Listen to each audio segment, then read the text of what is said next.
dire ce que je m'étends également sur le travail fait en commission des lois. Je crois que monsieur ici, mon collègue, est dans le même état d'esprit.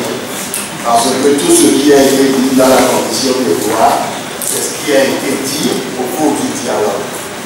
Et le test du gouvernement s'est basé où la substance a été tirée du rapport que nous avons pu obtenir au cours du dialogue. Au cours de ce dialogue, je peux vous dire que la majorité des membres, puisqu'il y en avait 5, il y avait ANC, ADI, UFC, UNI et le gouvernement comme observateur. Pendant ce dialogue, sur tous les points, en ce qui concerne arc-en-ciel, vous m'excusez, sur tous les points, en ce qui concerne la limitation de mandat, les trois partis ont toujours eu la même position. UNI a toujours dit qu'elle n'avait rien à communiquer, sauf sur la question de la limitation du mandat, où elle a fait allusion en disant qu'il faut lire avec attention et sans passion le texte du CPDC. Cela veut dire que quand nous allons faire un rapport, il faut écrire dans ce rapport qu'il y a des dispositions transitoires qui permettraient à force de se représenter. C'est seulement après cette disposition transitoire que commencera l'application du test. Mais cela n'a jamais été disposé d'une façon claire. Aucune passerelle n'a été organisée dans ce domaine. Il en est de même du mode de scrutin. Sur la question de exclusivement, vous vous étonnez que cela revienne. Moi, pas du tout. Pour eux, ils supposent que celui qui pourrait être le candidat de l'opposition a une double nationalité.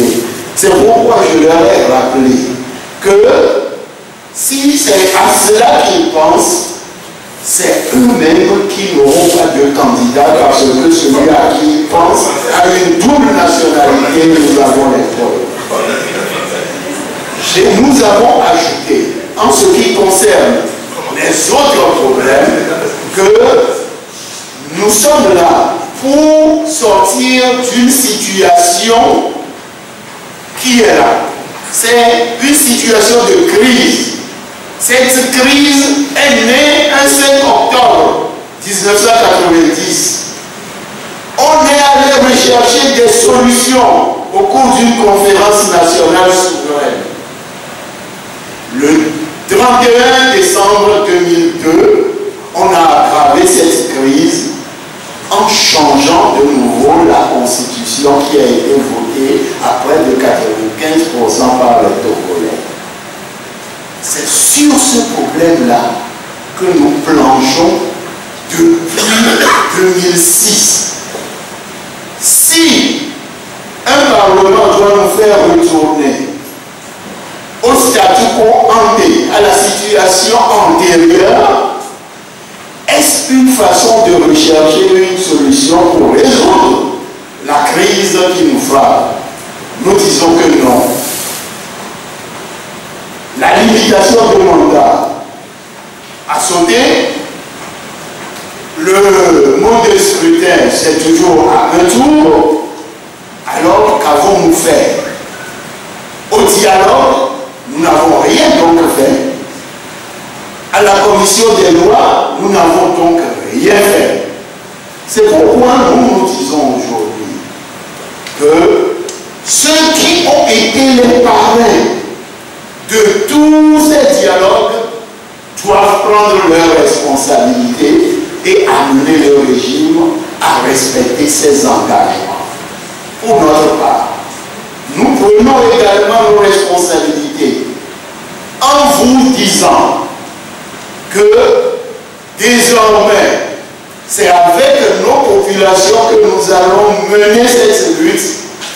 Si nous n'arrivons pas à obtenir le mot de scrutin à bientôt, si nous n'arrivons pas à obtenir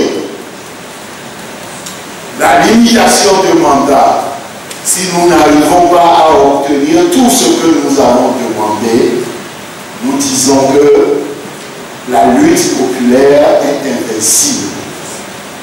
Nous les battrons avec les lois scélérates. C'est ce que je voudrais dire et qui répond à toutes les questions que vous avez posées. Nous serons là dans la rue. Nous allons nous battre jusqu'à ce que on gagne les élections pour faire les réformes